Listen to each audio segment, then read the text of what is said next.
Bismillahirrahmanirrahim. Assalamualaikum warahmatullahi wabarakatuh.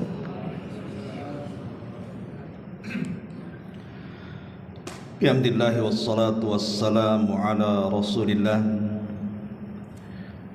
wa ala alihi wa sahbihi wa mawalah wa la hawla wa la quwwata illa billahi wa ba'd. Alhamdulillah, segala puja dan puji hanya milik Allah Jalla fi'ula. Salawat dan juga iringan salam tetap kita hadiahkan kepada Rasul kita Nabi besar Muhammad sallallahu alaihi wa ala alihi wasallam. Pembahasan di malam hari ini pembahasan yang sangat penting sekali, berkaitan dengan ibadah rutinitas kita, ibadah salat. Akan soal syarat-syaratnya, rukun-rukunnya, wajib-wajibnya atau sunnah-sunnahnya. Tapi kita akan membahas lebih kepada rahasia di balik bacaan-bacaan dalam salat. Kenapa sangat penting kita mengetahui bacaan salat dari awal, dari takbir sampai salam? Karena kalau kita memahami setiap bacaan yang kita baca, baik ketika berdiri, maka ini bisa menambah kekhusyuan salat kita. Betapa banyak orang-orang yang sudah puluhan tahun mereka salat. Mungkin usia mereka sudah 60, 70 tahun, tapi tidak paham apa yang dibaca. Seolah-olah salatnya itu hanya mengikuti orang saja, atau mengikuti gerakan imam saja. Tentu bagi seorang muslim harus paham kenapa dia salat, dan kenapa kemudian bacaan-bacaan dalam salat itu saja. Tentu ada makna dan rahasia di dalamnya. Inilah pembahasan di malam hari ini. Kita akan menyingkap setiap kalimat di dalam salat kita. Ma'asyiral muslimin wal muslimat rahimani wa rahimakumullah. Tentu pembahasan ini cukup panjang, saya minta sabar karena penting untuk kita bahas masalahnya. Kita tahu bahwa ibadah yang paling penting setelah dua kalimat syahadat adalah salat. Karena salat ini menentukan seluruh amal ibadah yang kita lakukan. Kalau salat kita baik, maka semua amal ibadah yang lainnya dianggap baik. Tapi kalau salat kita buruk dan jelek, maka seluruh amalan yang lainnya pun tidak dianggap oleh Allah Subhanahu wa ta'ala. Dari sinilah maka salat menjadi awal yang pertama kali dihisab sebelum amal yang lainnya, karena dia yang menentukan. Kata Nabi SAW, awal ma yuhasabu bihil abdu yawmal qiyamati salatuhu, fa in saluhat salatuhu saluha sairu amalihi, wa in fasadat salatuhu fasada sairu amalihi. Sesungguhnya awal yang pertama kali dihisab di hadapan Allah adalah salat seorang hamba. Kalau salatnya baik, maka semua amal dianggap baik. Kalau salatnya buruk, maka semua amal dianggap buruk. Artinya kalaupun seseorang rajin berpuasa, rajin zakat dan sedekah, bolak baca Al-Quran, rajin bersilaturahim, maka amalan-amalan ini tidak akan dianggap oleh Allah Subhanahu wa taala kalau dia meninggalkan salat. Karena salat itu yang menentukan semuanya. Makanya kenapa kemudian salat itu dianggap tiang agama? Karena keberadaan tiang itu mengokohkan sebuah bangunan.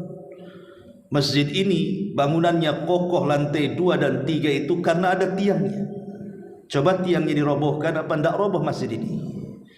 Begitulah salat adalah tiang daripada agama. Selama tiang itu tegak, maka agama tegak. Tapi kalau tiang itu roboh, maka Islam pun ikut roboh bersama tiangnya. Tidak memperpanjang muqaddimah, kita mulai daripada takbir. Karena salat itu kan diawali dengan takbir, kalimat Allahu Akbar.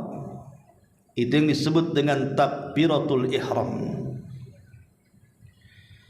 Lalu apa makna takbir Allahu Akbar itu? Disebutkan oleh para ulama, di antaranya Al-Imam Ibnu Athir, beliau mengatakan kalimat akbar itu ismu tafdhil, lafaz yang menunjukkan berlebihan, diambil dari kalimat kabir dan diismu tafdilkan menjadi akbar. Artinya al-azimu dzul kibriya. Jadi kalimat akbar itu artinya Allah Maha Agung, Maha Besar, pemilik kesombongan. Makanya kenapa kemudian Nabi SAW mengatakan al-kibriya uridai wal azamatu izari. Sifat sombong itu selendangku, kata Allah, dan keagungan itu adalah busanaku. Faman naza'ani wahidan minhuma adkhaltuhu jahannam. Maka siapapun yang merebut salah satu dari dua sifat itu, kulempar dia ke dalam jahannam. Karena yang berhak sombong itu hanya Allah. Tidak ada yang boleh sombong di antara makhluk-makhluknya. Makanya ada doa yang selalu dibaca Nabi SAW, Subhana dzil jabaruti wal malakuti wal kibriyai wal azama. Maha suci Allah yang mempunyai keperkasaan, mempunyai kerajaan penuh, serta kesombongan dan keagungan. Jadi ketika kita katakan Allahu Akbar, berarti kita ini kecil di hadapan Allah. Nabi SAW ketika menceritakan tentang perbandingan langit dengan bumi, kata Nabi SAW, kalau kita datang ke padang pasir yang luasnya sejauh mata memandang itu, dan kita menggunakan cincin di jari tangan kita, lepas cincin itu, letakkan di tengah padang pasir. Cincin itu ibarat buminya, padang pasir itu ibarat langitnya. Begitulah kecilnya bumi di hadapan langit. Itu bumi. Macam mana kita dengan bumi? Makanya kalau kita naik pesawat gitu ya, baru beberapa kaki di permukaan lautan, kita lihat dari kaca pesawat itu ke bawah. Lihat yang di bawah itu. Rumah yang sangat besar dilihat dari atas itu kecil sekali. Bahkan bandara yang sangat besar di atas pesawat itu kecil sekali. Semakin tinggi semakin kecil, semakin tinggi bahkan sampai tidak kelihatan. Macam mana kita yang di situ? Kita ini kecil dibandingkan bumi. Buminya saja dibandingkan langit kecil. Bahkan kalau seandainya langit digabungkan dengan bumi, kemudian dibandingkan besarnya dengan kursi Allah, maka Allah mengatakan wasi'at kursiyuhus samawati wal ardh. Kursinya Allah itu meliputi langit dan bumi. Sama dengan kita meletakkan cincin di tengah padang pasir. Langit dan buminya itu cincinnya, padang pasir itu kursinya. Dan kalau seandainya kita gabungkan kursi langit dan bumi dengan arsy Allah Subhanahu wa taala, makhluk yang pertama kali diciptakan, maka sama besarnya seperti cincin yang dilempar ke padang pasir. Kursi, langit, bumi itu cincinnya, arsy itu adalah padang pasirnya. Macam mana zat yang menciptakan itu semua? Allahu Akbar. Maka Allah lebih besar dibandingkan makhluknya. Makanya wajar keagungan dan kesombongan itu hanya milik Allah Subhanahu wa taala. Jadi ketika kita mengatakan Allahu Akbar, berarti kita kecil di hadapan Allah. Jangan merasa sombong. Kita sedang menghambakan diri dengan Allah Subhanahu wa taala. Makanya kalimat Allahu Akbar itu kalimat yang sangat agung. Dalam sebuah hadis yang bercerita tentang akhir zaman, nanti kaum muslimin di akhir zaman akan meruntuhkan sebuah negara besar yang namanya Romawi, di mana kerajaannya separuh di daratan dan separuh di lautan. Dengan apa meruntuhkan kerajaan Nasrani di akhir zaman? Hanya dengan ucapan takbir Allahu Akbar.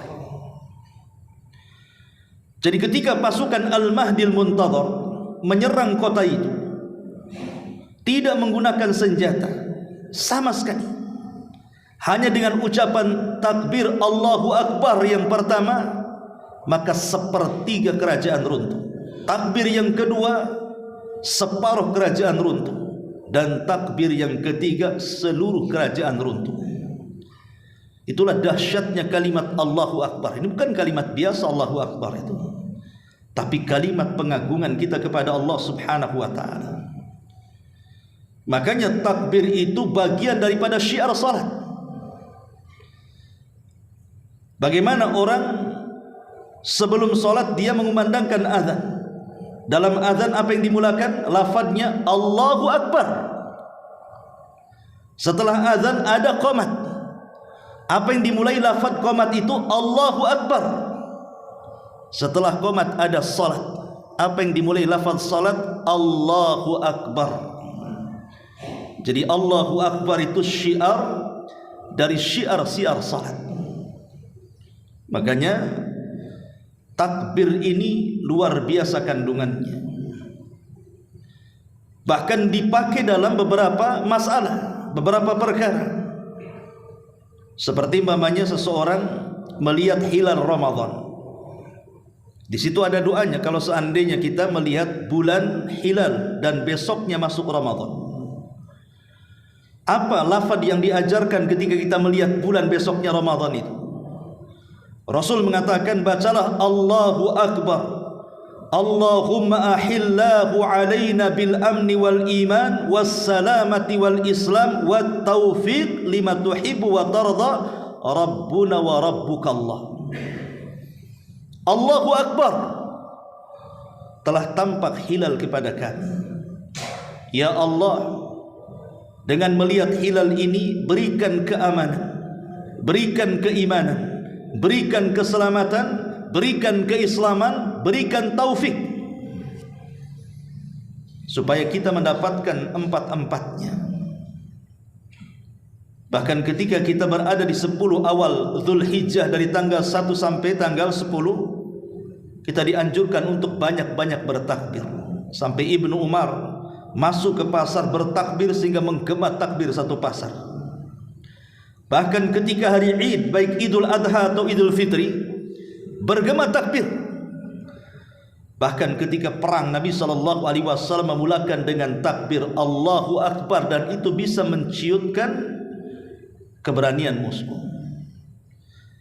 Jadi takbir ini bukan lafaz biasa, tapi lafaz yang luar biasa karena dalamnya sedang mengagungkan Allah Subhanahu wa taala. Saat menyembelih hewan kurban, kita disunahkan untuk membaca Allahu Akbar, Bismillahi Allahu Akbar, Allahumma hadza minka walaka, dan begitu seterusnya. Setelah takbir, di situ ada doa iftitah. Doa iftitah, tentu lafaz doa iftitah Banyak sekali lafaz yang diajarkan Nabi SAW. Macam-macam lafaz doa iftitah itu. Tapi ada doa iftitah yang disebutkan dalam sebuah riwayat, keluarkan Imam Muslim. Dijelaskan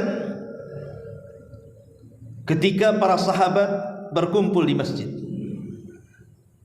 Idh qala rajulun minal qaum, tiba-tiba ada seorang sahabat yang sedang salat. Kemudian dia membaca iftitah, Allahu Akbar kabira walhamdulillahi katsira wa subhanallahi bukratan wa asila.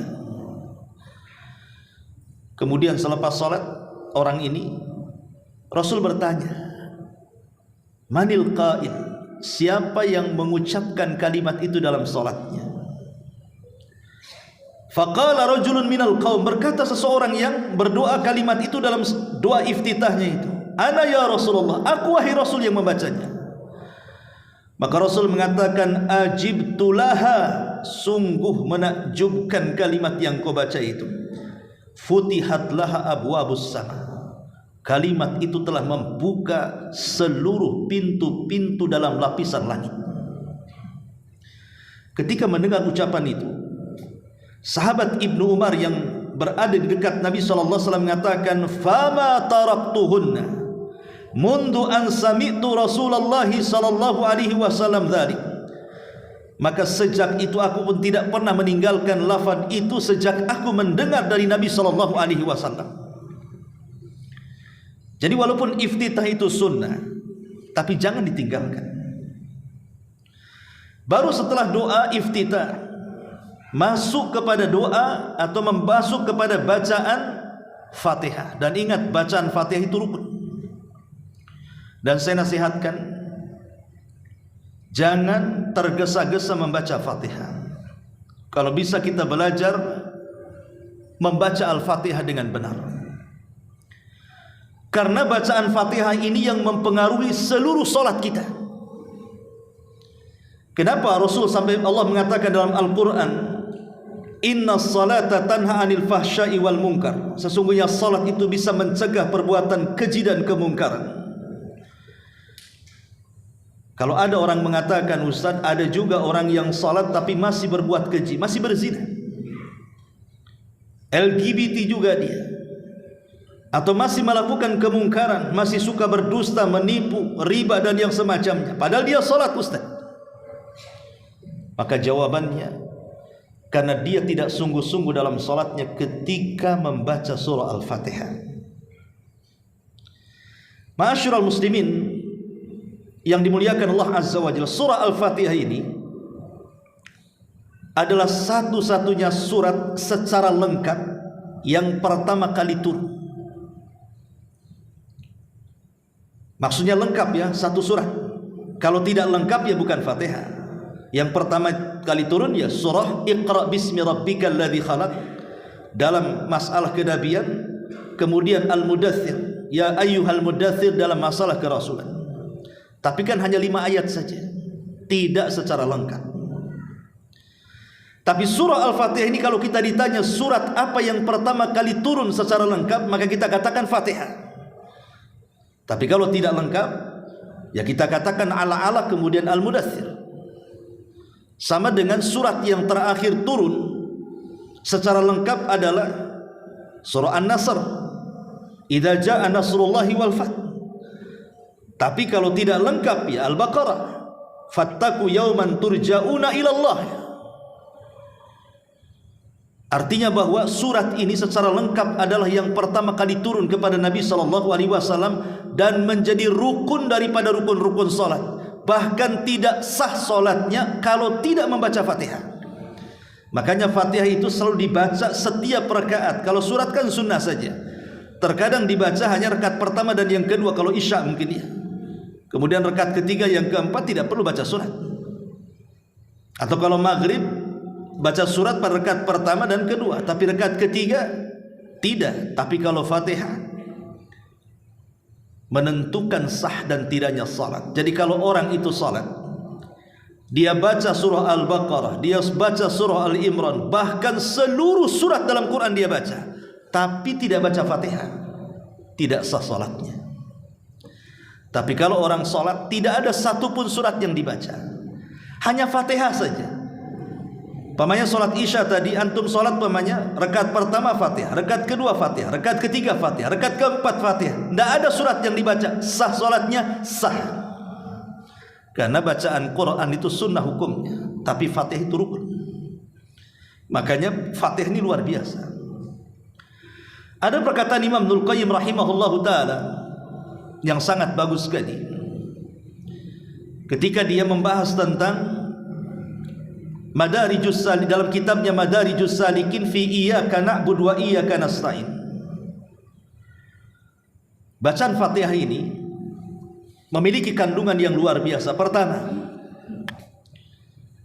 dalam Fatihah ini diajarkan oleh Allah Subhanahu wa taala tentang amal-amal hati yang 3. Ingat, amal hati itu menentukan amal badan.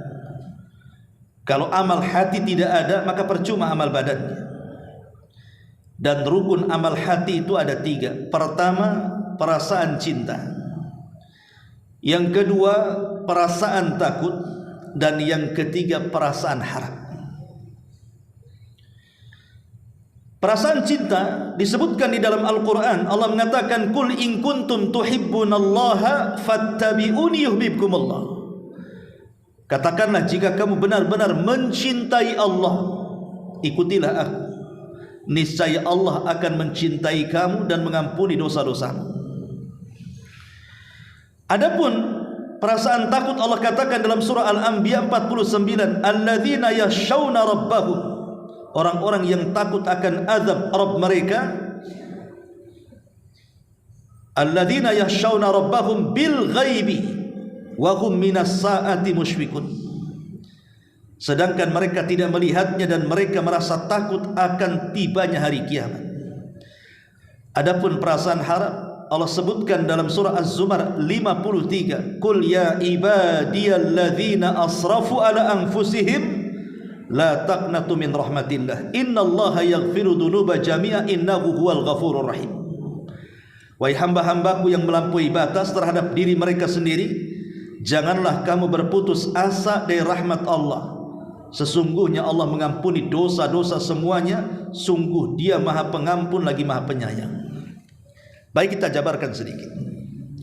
Kenapa kita harus memiliki 3 perkara dalam salat ini? Pertama, cinta.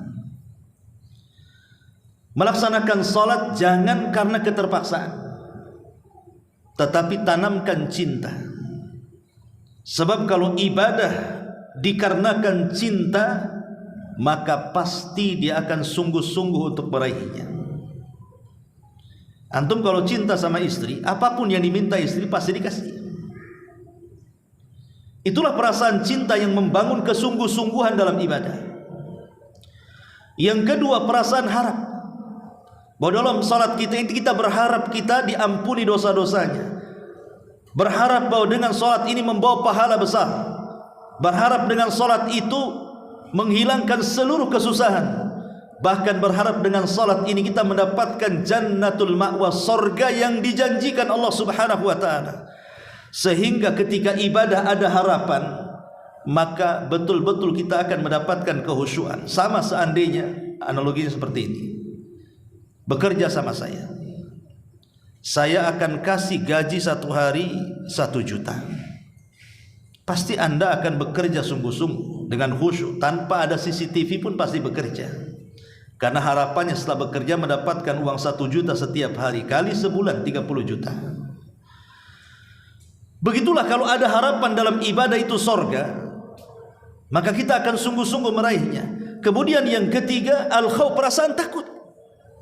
Takut kalau solatnya ditolak, takut kalau solatnya tidak diterima, takut kalau solatnya ini menjadikan diazab oleh Allah Subhanahu wa ta'ala. Karena Allah mengatakan fawailul lil musallin, celaka bagi orang yang salat. Orang salat saja dianggap celaka. Ya, karena alladzina hum an salatihim sahun, karena dalam salatnya lalai dan juga melakukan riya. Dari mana kita ambil perasaan cinta, harap dan juga takut itu? Dari bacaan Al-Fatihah ayat pertama, 2 dan 3. Memang menjadi perselisihan ulama apakah Bismillahirrahmanirrahim itu bagian dari Al-Fatihah atau tidak. Imam Syafi'i mengatakan bagian daripada Al-Fatihah, tapi ulama yang lainnya tidak. Al-Fatihah itu bagian dari Bismillahirrahmanirrahim itu bagian daripada surah An-Naml dan disunahkan dibaca setiap membaca Quran. Tapi dia bukan bagian dari Al-Fatihah, karena Al-Fatihah dimulai dari kalimat Alhamdulillahirabbil alamin. Kalimat Alhamdulillahirabbil alamin. Alhamdu itu artinya pujian. Alhamdu, aku memuji. Siapa yang dipuji? Allah. Bahwa pujian itu hanya milik Allah Subhanahu wa taala. Dan kalimat alhamdulillah, kalimat pujian itu tidak mungkin kita memuji kecuali karena cinta. Orang kalau sudah cinta pasti memuji. Tapi orang kalau benci pasti mencela. Ketika kita kemudian mengucapkan alhamdulillahi rabbil alamin, itu tanda cinta kita kepada Allah Subhanahu wa taala. Dengan cara memujinya, karena orang cinta harus memuji. Tanda benci dia mencela. Makanya lihat kalau ada orang yang melakukan kesalahan dan orang yang melakukan kesalahan itu kita sangat mencintainya, tetap saja kita tutupi kesalahannya. Karena pujian itu menganggap semuanya indah di hadapannya. Dan kalimat alhamdulillah ini kalimat ajaib. Dibaca semua manusia, dibaca semua makhluk, dibaca penduduk dunia, penduduk sorga.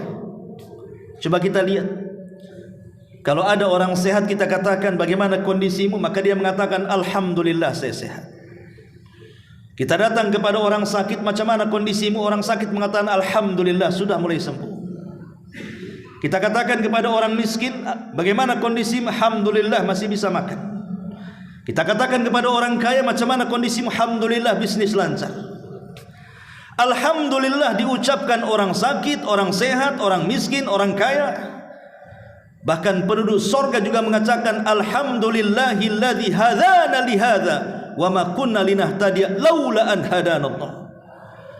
Bahkan semua makhluk mengucapkan kalimat itu.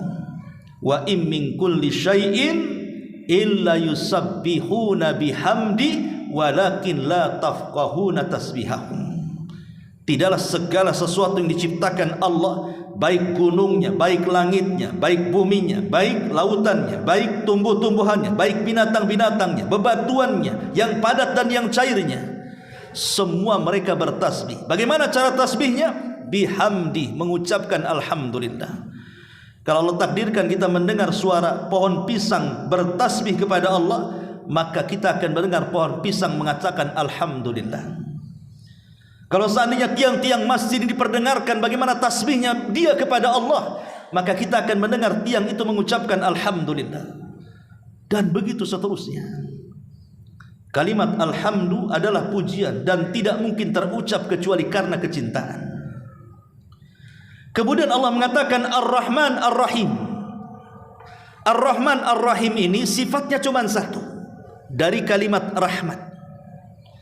Cuman bedanya kalau Ar-Rahman mencakup mukmin dan kafir, kalau Rahim itu khusus bagi orang-orang yang beriman. Ar-Rahman ini umum. Lihat orang-orang kafir yang kufur, yang melakukan kesyirikan dan kekufuran kepada Allah Subhanahu wa taala, tetap Allah kasih makan mereka. Tetap Allah kasih kesehatan kepada mereka. Bahkan mereka lebih kaya dibandingkan kita. Itu rahmannya Allah kepada mereka. Tapi hanya setakat dunia. Mereka tidak akan mendapatkan sampai ke akhirat rahmat Allah. Tapi kalau rahim, maka itu sampai ke akhirat dan tidak diberikan kecuali orang-orang yang beriman. Lah rahmat Allah Subhanahu wa taala itu kata lain daripada roja harapan. Di mana kita mengharap kepada Allah Subhanahu wa taala. Banyak orang yang melakukan dosa. Bahkan terkadang ada orang melakukan dosa dari lahir sampai dia mendekati ajalnya. Sebelum ajalnya bertobat kepada Allah Subhanahu wa taala, Allah ampuni. Allah ampuni. Sebagaimana di zaman Nabi SAW ada seorang kakek usianya 100 tahun datang kepada Rasul. Rasul, ya Muhammad, inni fa'altu dzamban 'azima law wuzi'at ala ahli al-ardi la ahlakathum. Rasul, aku sudah banyak melakukan dosa. Kalau ku bagi-bagikan dosa kepada sebuah penduduk negeri, hancur mereka dengan dosaku. Halli fi dinika minat taubah. Apakah dalam agamamu ada tobat orang seperti aku, di mana semua dosa sudah pernah kulakukan? Ya, 100 tahun melakukan berbuat dosa macam-macam. Kata Nabi SAW, ya, ucapkan kalimat syahadataini, asyhadu an la ilaha illallah wa anni rasulullah. Katakan ucapan tidak ada sembahan yang berhak disembah kecuali Allah dan aku adalah utusan Allah. Maka dia pun mengucapkan 2 kalimat syahadat, dan Rasul bertakbir, Allahu akbar, qad baddalakallahu sayyi'at al-hasanat. Allahu akbar, Allah telah mengganti seluruh keburukanmu dengan kebaikan. Karena Islam menghapus dosa sebelum Islam. Itu namanya harapan. Kita masih ada harapan ampunan dari Allah Subhanahu wa taala, karena Allah tersifati dengan sifat rahmat, kasih sayang, di mana kasih sayang Allah itu lebih mendahulukan dibandingkan kemurkaannya. Makanya kenapa pintu sorga 8, kenapa pintu neraka itu 7? Kenapa dilebihkan 1 pintu sorga? Untuk menunjukkan kasih sayang Allah itu lebih luas dibandingkan murkanya. Makanya rahmat Allah luas. Jangan sampai kita putus asa dengan rahmat Allah. Disitulah muncul harapan, raja. Kemudian yang ketiga, maliki yaumiddin. Dari kalimat ini timbul perasaan takut. Kalimat maliki yaumiddin ini diucapkan kapan? Ketika Allah Subhanahu wa taala menghancurkan alam semesta sehancur-hancurnya. Selama 40, entah 40 tahun, entah 40 bulan, entah 40 hari, wallahu a'lam. Karena Abu Hurairah hanya mengatakan di angka 40 antara tiupan trompet sangkakala Israfil yang pertama ke tiupan sangkakala Israfil yang kedua. Disitulah Allah hancurkan alam semesta. Ketika Allah hancurkan semua alam semesta, tidak ada orang yang hidup, semua mati. Kullu man 'alaiha fan. Semua yang ada binasa. Mau manusianya, mau jinnya, mau malaikatnya. Tidak ada yang hidup kecuali Allah Subhanahu wa taala. Disitulah Allah Subhanahu wa taala mengatakan, Ainal mutakabbirun, ainal jabbarun. Di mana orang-orang yang sombong itu? Di mana orang-orang yang congkak itu? Tidak ada yang menjawab, karena tidak ada makhluk yang hidup. Maka Allah Subhanahu wa taala jawab sendiri dengan mengatakan, Lillahil mulku, milik Allah lah kekuasaan. Anal malik, sayalah raja, kata Allah. Sayalah raja. Lillahil wahidil qahar, kekuasaan ini milik zat yang satu, itulah saya. Disitulah Allah mengatakan maliki yaumiddin, dialah raja pada hari kebangkitan, pada hari kiamat. Kalau kita tahu dia raja, dia sanggup menghancurkan alam semesta, dia sanggup mewafatkan jin, manusia dan para malaikat, tertanam perasaan takut kepada Allah Subhanahu wa taala. Karena Allah bisa saja melakukan apapun kepada kita hambanya. Maka di sini kita diajarkan 3 kalimat, namanya usulul ibadatil qalbiyah, namanya rukun ibadah hati. Itu ada 3. Tertanam perasaan cinta, tertanam perasaan takut, dan tertanam perasaan harap. Harus ada pada setiap ibadah, ditanamkan 3 perkara ini. Kemudian yang kedua, dalam surah Al-Fatihah ini kita diajarkan oleh Allah Subhanahu wa taala dalam surah Al-Fatihah ini tentang bagaimana caranya kita mengenal Allah dengan 3 tauhid. Kemudian diajarkan cara beribadah kepada Allah Subhanahu wa taala dengan cara meminta pertolongan kepadanya.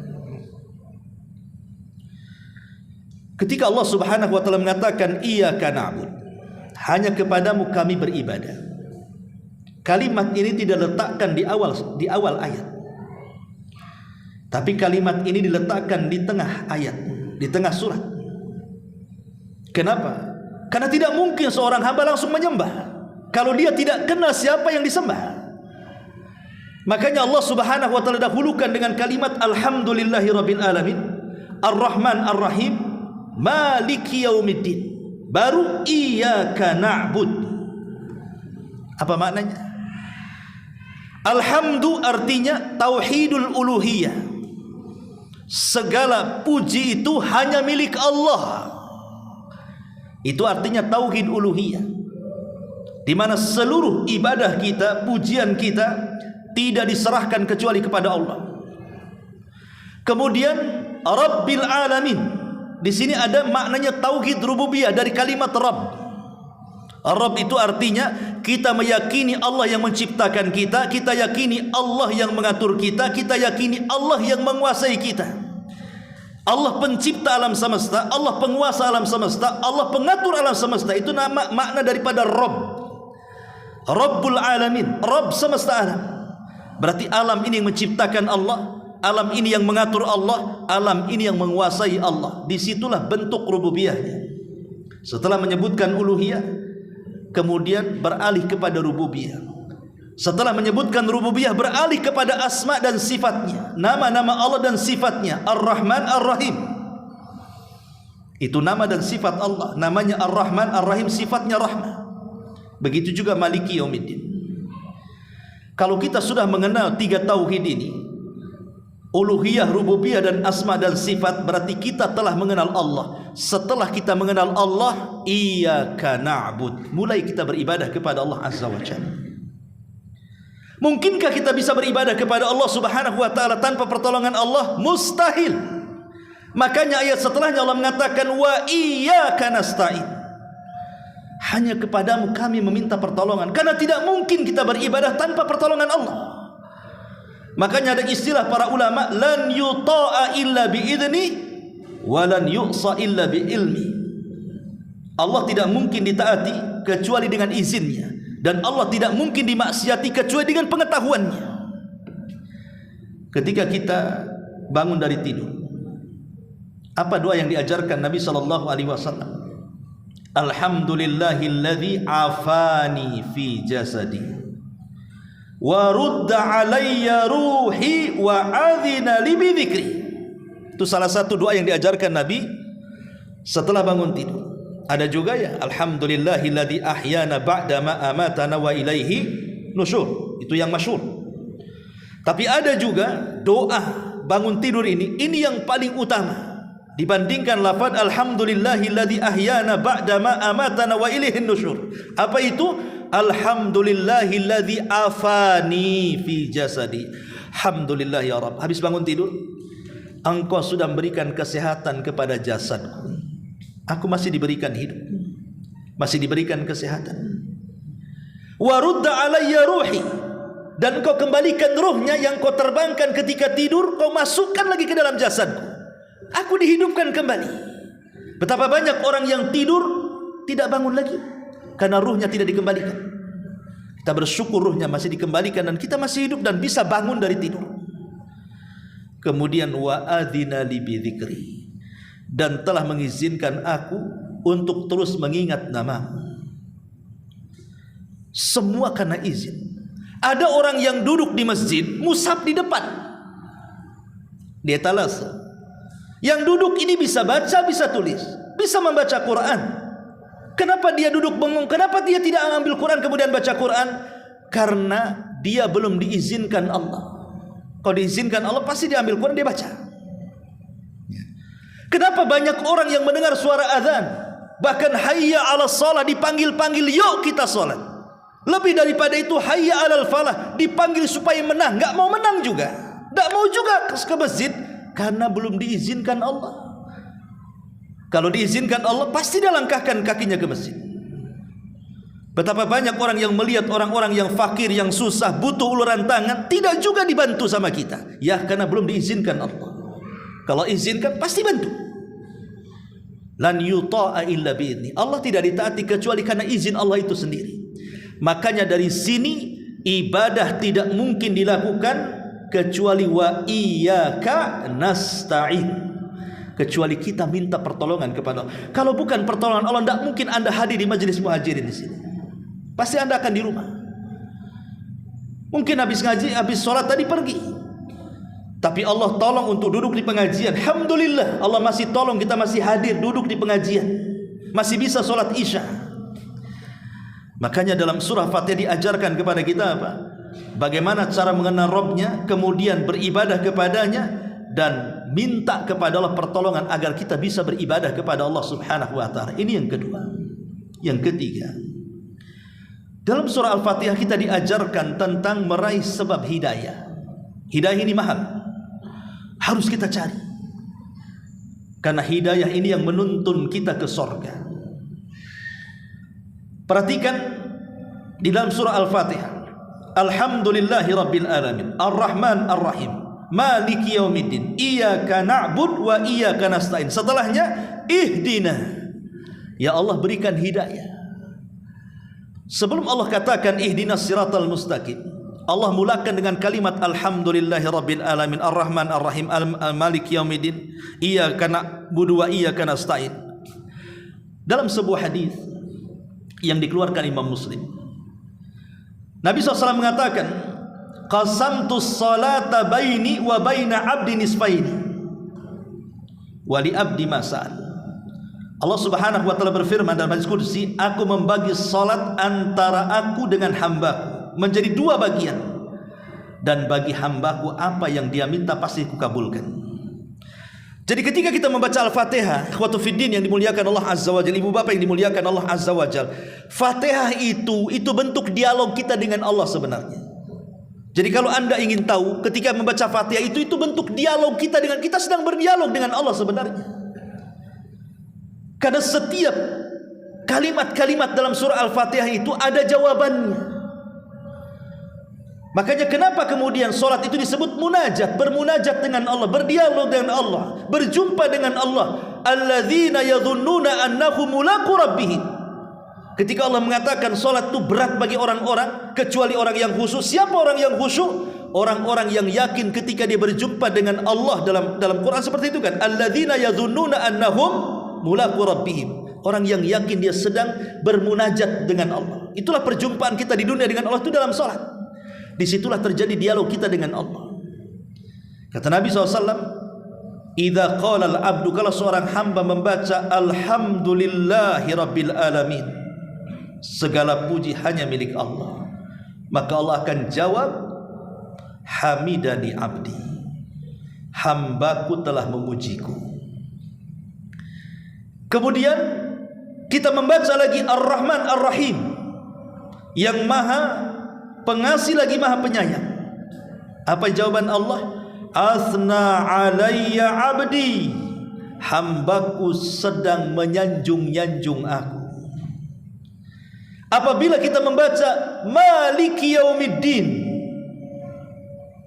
penguasa hari pembalasan, maka Allah Subhanahu wa ta'ala akan menjawab, Majjadani abdi, hambaku sedang membesarkan dan mengagungkan diriku. Apabila kita mengatakan Iyyaka na'bud wa iyyaka nasta'in, maka Allah mengatakan hadza baini wa baina abdi wa li abdi mas'al. Ini hubungan aku dengan hambaku, dan semua permintaan hambaku pasti akan kukabulkan. Perhatikan di sini ada 5 perkara, dan 5-5-nya menjadikan sebab hidayah. Pertama alhamdu, yang kedua as-sana'u, yang ketiga al-majdu, yang keempat al-ubudiyatu, dan yang kelima ad-du'a. Pertama alhamdu. Allah Subhanahu wa ta'ala menjawab hamidani abdi, hambaku sedang memujiku. Pujilah Allah Subhanahu wa ta'ala. Jangan sampai mencela Allah Subhanahu wa ta'ala. Hidup kita harus senantiasa memuji. Alhamdulillah. Allah berikan nikmat, alhamdulillah. Nikmat banyak, alhamdulillah, binikmatihi tatimmus shalihat. Nikmat sedikit, alhamdulillah ala kulli hal. Kena musibah, alhamdulillah, Allah masih berikan nikmat kepada kita. Kemudian yang kedua as-sana, sanjungan dengan menyebut nama-namanya. Bukankah nama Allah itu banyak, 99 nama? Sanjunglah Allah dengan nama-nama itu. Kemudian setelah itu al-majdu, agungkan Allah. Jangan sampai kita merendahkan Allah Subhanahu wa ta'ala, besarkan Allah. Kemudian al-ubudiyah, iyyaka na'bud, jadikan hamba kerendahan kita di hadapan Allah. Jangan sombong di hadapan Allah. Kita ini hamba. kemudian berdoalah kepada Allah Azza wa Jalla. Itulah isti'anah wa iyyaka nasta'in.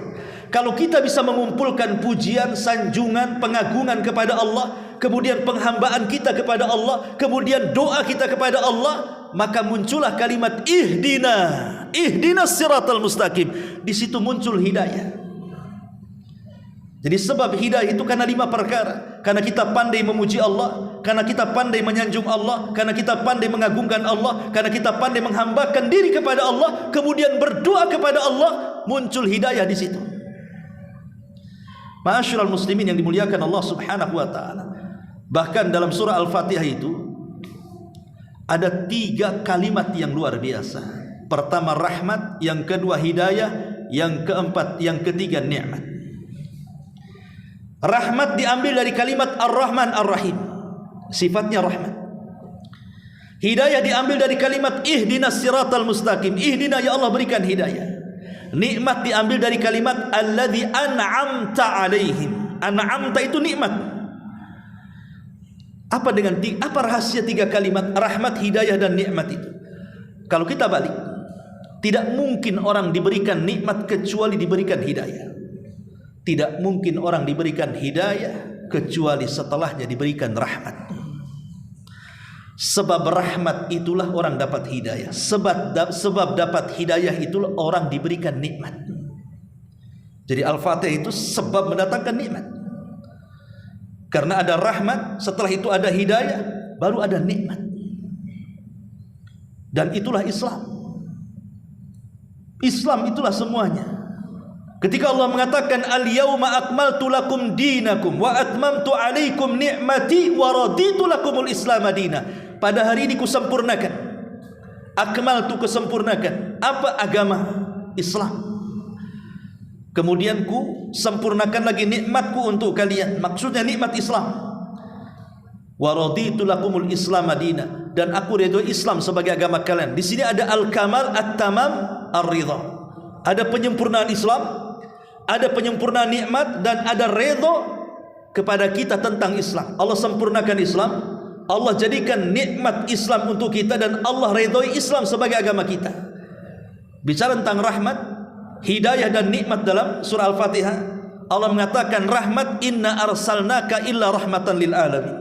Tidaklah kami utus wahai Muhammad untuk menyebarkan Islam kecuali engkau jadi rahmat di tengah-tengah manusia. Hidayah, Allah mengatakan faman yurid an yahdiyahu yasrah sadrahu lil Islam. Barang siapa yang dikehendaki Allah mendapatkan hidayah, Allah bukakan dadanya menerima Islam. Adapun nikmat, itulah Islam itu sendiri. Ma'asyiral muslimin yang dimuliakan Allah Subhanahu wa taala. Intinya bahwa surah Al-Fatihah ini surah ajaib kalau kita perhatikan, kalau kita resapi. Karena di dalamnya isinya doa yang porosnya di kalimat ihdinas siratal mustaqim. Ya Allah berikan hidayah. Jadi kalau kita mendapatkan hidayah dalam solat kita, tidak mungkin setelah solat dia melakukan maksiat. Mustahil. Orang sudah dapat hidayah. Tetapi ketika kemudian dalam solatnya dia belum mendapatkan hidayah, solatnya hanya semata-mata gerakan dan bacaan, tidak ada ruh di dalamnya. Itulah jawabannya. Kenapa orang solat kok masih zina? Kenapa orang solat masih dusta? Kenapa orang solat masih riba? Karena dia belum dapat hidayah dalam solatnya. Dia tidak sungguh-sungguh ketika mengatakan ihdinas siratal mustaqim. Ya Allah berikan hidayah. Makanya bacaan surah Al-Fatihah ini bukan bacaan biasa. Harus betul-betul memahami isi kandungannya supaya tidak tergesa-gesa. Makanya saya heran kalau ada orang bacaan Fatihah satu nafas, tarawih 30 rakaat 10 menit atau 5 menit, semana tuh baca Fatihahnya? Orang dolin, nggak paham dia isinya tuh, tahu dolin saja. Gimana akan dapat hidayah dia? Bacaan Fatihahnya nggak jelas. Pada setiap kalimat ada jawabannya. Ma'asyiral muslimin yang dimuliakan Allah Subhanahu wa taala. Itu kalau cerita Fatihah, kalau kita kembangkanlah panjang lebar. Ada 100 faedah dari surah Al-Fatihah diambil dari kitab Madarijus Salikin fi iyyaka na'budu wa iyyaka. Ini hanya sedikit saja. Kemudian masuk kepada bacaan ruku. Dalam bacaan ruku ada kalimat tasbih, subhana rabbiyal azim. Subhana rabbiyal azim. Apa makna subhana rabbiyal azim? Subhan itu artinya tasbih. Kita sedang membersihkan Allah Subhanahu wa taala dari seluruh hal-hal yang bisa mengurangi Allah Subhanahu wa taala. Kita bersihkan Allah dari hal-hal yang menyerupainya atau yang menyekutukannya atau sebagai tandingannya. Allah itu zat yang Maha Esa, tidak ada yang serupa dengan Dia, tidak ada sekutu dengan Dia, tidak ada tandingan bagi Dia. Dan kita bersihkan Allah dari seluruh cacat dan sifat-sifat yang tercela yang tidak layak bagi Allah Subhanahu wa taala. Adapun Al-Azim, Al-Imam Al-Asbahani mengatakan al-azamatu sifatun min sifatillah la yakumula khalqun wallahu khalaqa bainal khalqi azamatan yu'azzimu biha ba'dhuhum ba'dha. Sifat kalimat al-azim diambil dari kalimat azam, artinya keagungan. Kita sedang mengagungkan Allah dalam ruku kita, karena Allah itu keagungannya mutlak, tapi manusia itu nisbi keagungannya. Terkadang ada orang yang diagungkan karena kekayaannya saja, atau diagungkan karena kekuasaannya saja, atau diagungkan karena mungkin dia memiliki ilmu, atau mungkin diagungkan karena memiliki kedudukan. Hanya itu saja. Tapi Allah keagungannya mutlak. Semua bagi Allah itu agung, baik kekuasaannya, baik zatnya, baik sifatnya, dan begitu seterusnya. Jadi ketika kita mengatakan subhana rabbiyal azim, betul-betul kita mengagungkan Allah. Makanya saat ruku itulah seluruh kesalahan kita yang di bahu kita akan rontok. Karena ada dua kondisi di mana dosa-dosa kita akan dirontokkan saat sholat. Pertama kondisi ruku, dan yang kedua dalam kondisi sujud. Dalam sebuah hadis yang dihasankan Syekh Albani rahimahullahu ta'ala, ketika sebelum sholat Allahu Akbar itu Allah letakkan dosa kita di pundak dan di kepala. Ketika kita sedang ruku, dosa kita yang di pundak berjatuhan. Ketika sedang sujud, dosa di kepala berjatuhan. Makanya ketika dia selesai sholat, maka dosa-dosanya diampuni. Makanya kenapa di dua tempat ini kita harus khusyuk dan tumaknina. Pertama saat ruku, jangan tergesa-gesa. Di situ Allah sedang mengampuni dosa kita. Dan yang kedua saat sujud, jangan tergesa-gesa. Tumakninalah, khusyuklah saat sujud, karena di situ dosa kita sedang dirontokkan. Kata Nabi SAW, ara'aitum, bagaimana pendapat kalian, kata Rasul, in kana fi babi ahadikum naharun, kalau di depan rumah kalian ada sungai yang jernih sekali, kemudian kalian mandi sehari 5 kali, bukankah akan membersihkan kotoran di badanmu? Kata sahabat, tentu wahai Rasul. Begitulah salat.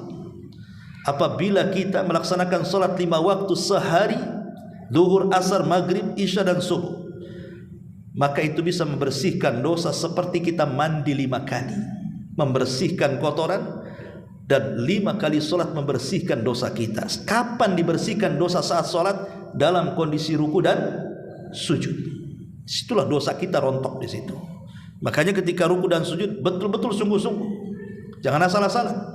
Sampai Rasul kalau ruku tuh, kalau diletakkan bejana di sini, itu tidak akan tumpah.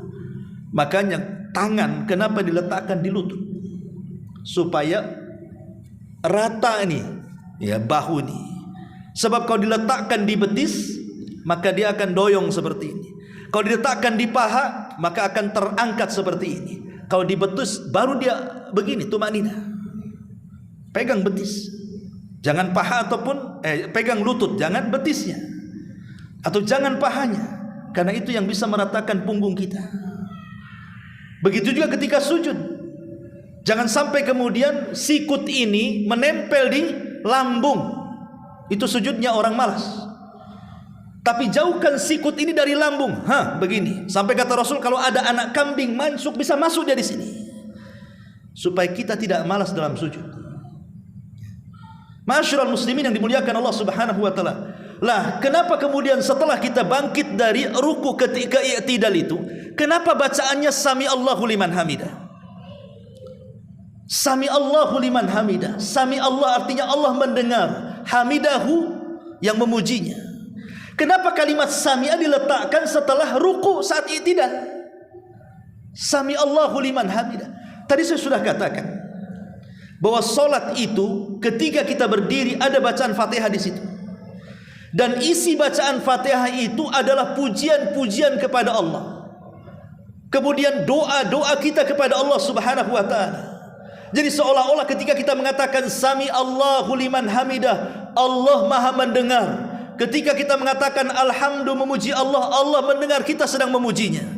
Ketika kita mengatakan Ar-Rahman Ar-Rahim, Allah mendengar ketika kita menyanjungnya. Ketika kita mengatakan Maliki Yaumiddin, kita sedang membesarkan Allah, Allah mendengarnya. Ketika kita mengatakan Iyyaka na'budu wa iyyaka nasta'in, berdoa di situ, meminta isti'anah, Allah juga dengar. Ketika kita katakan Ihdinas siratal mustaqim, ya Allah berikan hidayah, Allah dengar dan Allah kabulkan. Sami Allahu liman hamidah. Doa harus yakin bahwa bacaan Fatihah kita ini itu kan ada dua bagian, untuk Allah dan untuk hambanya. Untuk Allah itu maksudnya 3 ayat pertama. Makanya kenapa dalam mazhab Syafi'i membaca Fatihah itu rukun dan harus dibaca kapanpun, walaupun imamnya jahar, imamnya umpamanya maghrib, isya, subuh itu kan dikeraskan, tetap makmum baca Fatihah. Itu mazhab Syafi'i. Tapi mazhab yang lain tidak. Kalau dalam bacaan keras seperti mazhab Hambali mengatakan cukup mendengarkan imam saja, kecuali di solat-solat yang tidak dikeraskan, zuhur dan asar. Yang saya ingin katakan dalam mazhab Syafi'i itu, kalau seandainya orang telat solat nih, jadi masbuk ya, kemudian kita baca Fatihah, Allahu Akbar, Bismillahirrahmanirrahim, Alhamdulillahirabbil alamin, Ar-Rahman Ar-Rahim, Maliki Yaumiddin. Tiba-tiba imam ruku,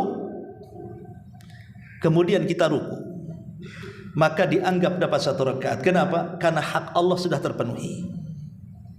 Sebab Iyyaka na'budu wa iyyaka nasta'in, Ihdinas siratal mustaqim, siratal ladzina an'amta 'alaihim ghairil maghdubi 'alaihim waladdallin. Ini hak hamba. Hak Allah itu cuma 3 ayat pertama saja. Alhamdulillahirabbil alamin, Ar-Rahman Ar-Rahim, Maliki Yaumiddin. Sampai di sini hak Allah. Jadi kalau ada orang masbuk baru 3 ayat di sini, berarti sudah dapat 1 rakaat. Tapi kalau baru alhamdulillah kemudian ruku, dalam mazhab Syafi'i tidak mendapatkan 1 rakaat. Tapi kalau mazhab yang lain, yang penting dapat ruku, dapat 1 rakaat kan gitu ya. Itu masalah fikih lah, kita nggak usah bahas. Tapi yang jelas bahwa kenapa kalimat itu yang dipilih Sami Allahu liman hamidah? Ya, karena kita harus punya keyakinan saat kita mengucapkan kalimat Sami Allah mendengar, berarti ucapan bacaan Al-Fatihah tadi Allah dengar. Doa-doa kita Allah dengar, permintaan hidayah kita Allah dengar, dan kita berharap Allah mengabulkannya, dan pasti Allah mengabulkannya kalau kita sungguh-sungguh memintanya. Sami Allahu liman hamidah, Rabbana walakal hamd.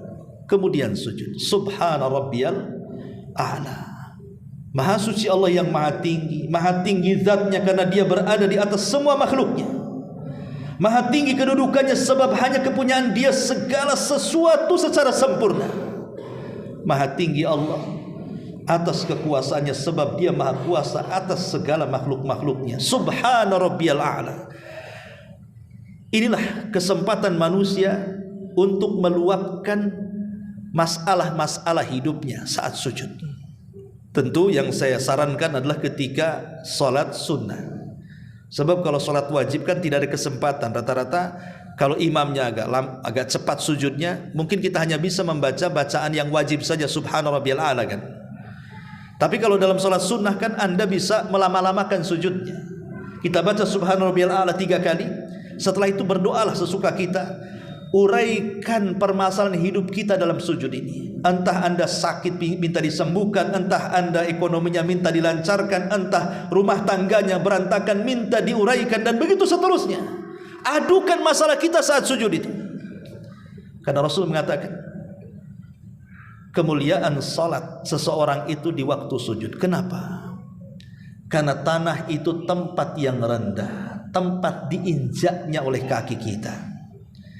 Tiba-tiba kepala yang terhormat dalam badan manusia, itu yang paling terhormat kepala. tempat yang paling terhormat, diletakkan di tempat yang paling hina yang dipijak manusia, untuk menunjukkan apa? Kehinaan kita di hadapan Allah, bahwa kita ini hamba, harus menghinakan diri kepada Allah. Kita sujud, makanya itu bentuk penghambaan yang sempurna saat sujud itu. Disitulah kenapa Rasul mengatakan fajtahidu fid du'a, sungguh-sungguh dalam berdoa di situ. Hampir-hampir tidak ada doa yang ditolak saat sujud itu. Maka kalau seandainya Anda ada masalah banyak sekali, cobalah ketika sholat sunnah, sujud yang lama, setelah membaca subhana rabbiyal a'la, adukan masalah Anda ini kepada Allah subhanahu wa ta'ala, terutama dalam sholat tahajud. Saya yakin dan percaya semua permasalahan bisa diuraikan dengan sholat. Bukankah Hudzaifah bin Yaman yang mengatakan, kana nabiyyu sallallahu alaihi wasallam idza fazi'ahu amrun idza hazabahu amrun fazi'a ila shalah. Rasul itu kalau ada masalah besar dalam hidupnya, tidak bisa keluar dari masalah itu, maka Nabi sallallahu alaihi wasallam langsung salat. Dan salat itu yang menguraikan masalah. Kapan itu? Saat sujud tuh. Kita meminta kepada Allah azza wajalla. Ya tentu dalam salat sunnah ya. Kalau salat wajib kan tergantung, kalau imamnya lama ya mungkinlah bisa ada kesempatan kan. Tapi kan kita harus mengikuti imam. Tidak bisa imamnya sudah bangkit dari sujud, kita sujud terus sampai selesai baru kemudian bangkit dari sujud. Ya tidak sah salatnya. Ya. Intinya bahwa inilah kalimat dalam salat. Kemudian ada tasyahud awal dan ada tasyahud akhir. Ada yang mengatakan sama bacaan tasyahud awal dan akhir, ada yang mengatakan tidak sama. Tasyahud awal itu sampai kepada syahadat saja, seperti yang difatwakan oleh Syekh Shalih Fauzan hafizahullah ta'ala. Dia mengatakan tasyahud yang pertama itu sampai syahadat saja. At-tahiyyatu lillahi was-salawatu wat-thayyibat. Assalamu alayka ayuhan nabi, assalamu alayna wa ala ibadihi kasalihin. Kemudian asyhadu an la ilaha illallah wa asyhadu anna muhammad rasulullah. Sampai di sini saja. Tapi Syekh Albani rahimahullah ta'ala mengatakan bacaan tasyahud awal dengan akhir sama saja. Tapi saya cenderung kepada pendapat Syekh Shalih Fauzan bahwa tasyahud pertama sampai syahadat saja, kemudian bangkit ke rakaat yang berikutnya. Lah tasyahud yang terakhir ini Nabi SAW mengajarkan kepada kita tentang at-tahiyyat. At-tahiyyatu lillah. Apa makna at-tahiyyat itu? Ada yang mengatakan tahiyat itu artinya al-mulku, kekuasaan. Ketika kita at-tahiyyatu lillah, kekuasaan ini hanya milik Allah. Ada yang mengatakan as-salam, keselamatan ini hanya milik Allah. Ada yang mengatakan al-azamah, keagungan. At-tahiyyat itu keagungan semua milik Allah. Ada yang mengatakan al-baqa, kekekalan itu hanya milik Allah. Jadi mana tahiyat itu macam-macam. Jadi seolah-olah ketika kita mengatakan at-tahiyyatu lillah, kita katakan semua kerajaan, semua keselamatan, semua keagungan, semua kekekalan hanya milik Allah. Was-salawat, dan salat-salat yang 5 waktu itu juga tidak boleh ditujukan kepada selain Allah, harus ditujukan kepada Allah. Qul innas salati wa nusuki wa mahyaya wa mamati lillahi rabbil alamin. Katakan salatku, penyembelihanku, bahkan hidupku dan matiku kuserahkan kepada Allah. Was-salawat wat-thayyibat. Thayyibat itu artinya amal saleh, baik amalan badan kita atau amalan lisan kita, maka kita serahkan kepada Allah subhanahu wa ta'ala. Jadi tahiyat itu milik Allah, salat itu milik Allah, amal saleh itu milik Allah. Seolah-olah kalimat itu menandakan pentauhidan kita kepada Allah. Kita sedang mentauhidkan Allah di situ. Baru setelah kita membaca at-thayyibatu lillah, baru kita ucapkan salam. Assalamu alayka ayyuhan nabi. Ini kan kalimat mukhatab, ikhwan. Keselamatan bagimu wahai nabi. Apakah nabi hidup di hadapan kita sehingga kita menyapa dia? Sehingga ada sebagian ulama mengatakan diganti lafaznya dengan assalamu ala nabi, bukan assalamu alayka ayyuhan nabi, karena kalimat ayyuha itu orangnya di depannya masih hidup. Tapi ulama mengatakan itu hanya lafaz saja. Boleh assalamu ala nabi, boleh assalamu alayka ayyuhan nabi. Kan alayka kepadamu, seolah-olah orangnya di depannya. Boleh dibaca dua-duanya. Tapi apa sih maknanya? Kenapa kita disuruh mengatakan assalamu alayka ayyuhan nabi? Begini ikhwatu fiddin, dalam salat itu ada dua perkara. Kalau salat kita ingin diterima, lakukan dua perkara. Pertama, tanamkan keikhlasan. Yang kedua, mutaba'atur rasul. Tanamkan ittiba, mencontoh Nabi.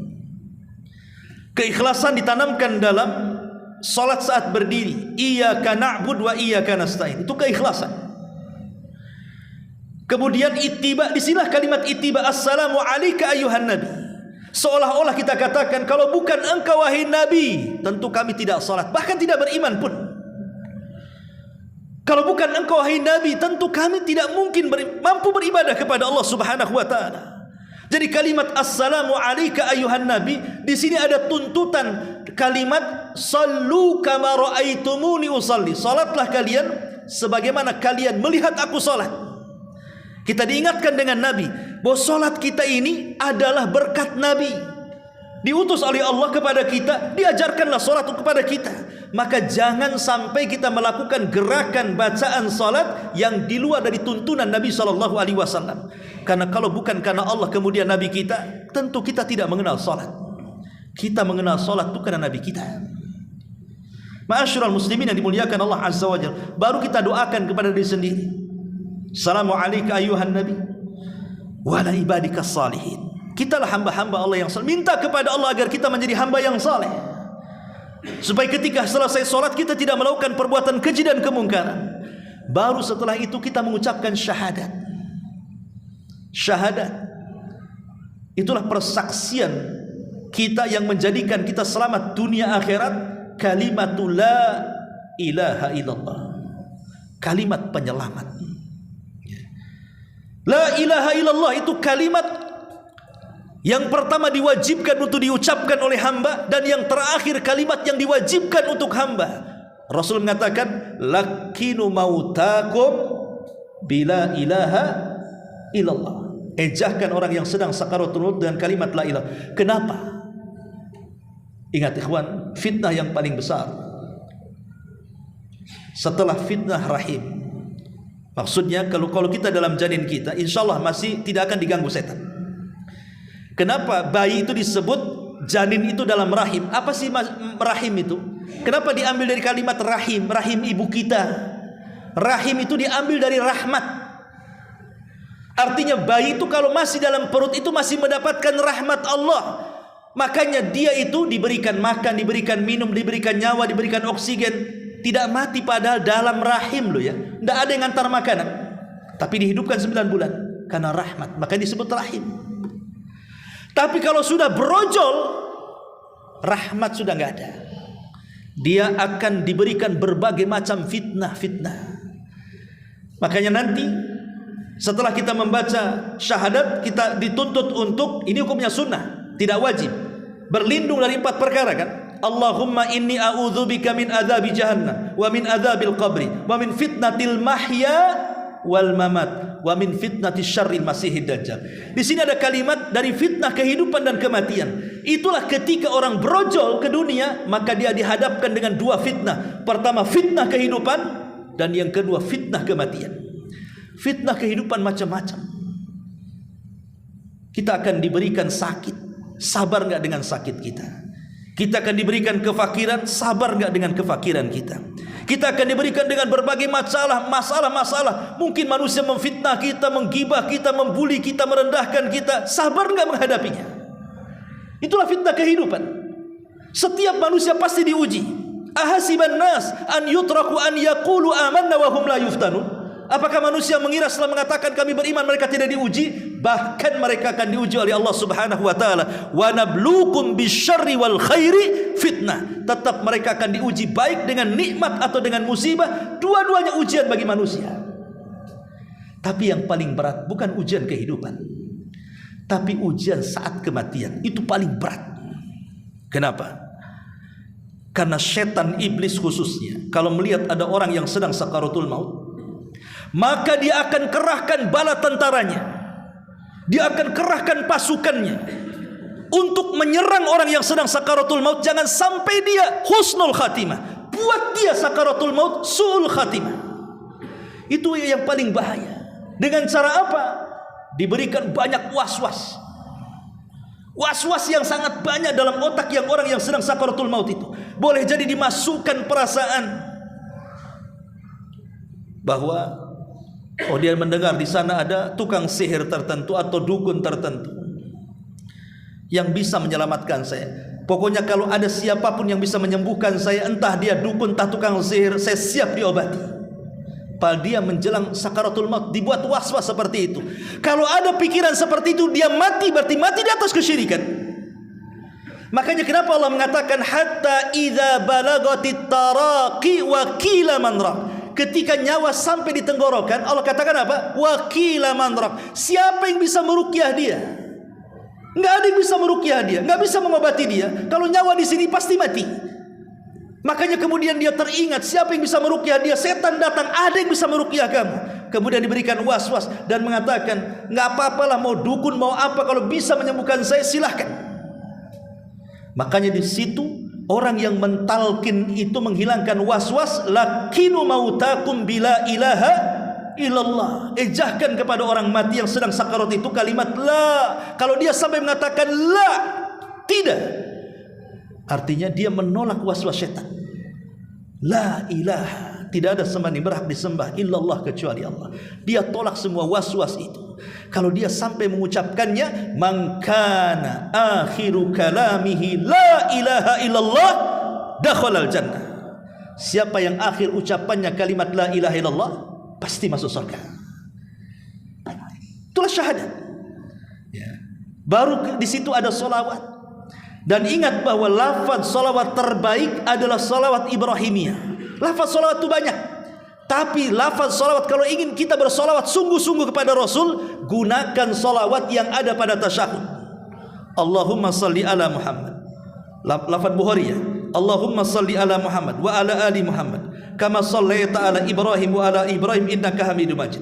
Allahumma barik ala Muhammad wa ala ali Muhammad kama barakta ala Ibrahim wa ala ali Ibrahim innaka Hamidum Majid. Ini riwayat Bukhari. Tapi riwayat-riwayat yang lain bermacam-macam. Ya. Kalau kita ingin bersolawat dan itulah solawat terbaik, bacalah solawat dalam tasyahud. Dan solawat itu artinya kita meminta kepada Allah, ya Allah, pujilah Nabi kita Muhammad itu di hadapan makhluk malaikat yang ada di langit sana. Dan kalau kita sampai bersolawat 1 kali, maka Allah akan bersalawat 10 kali kepada kita.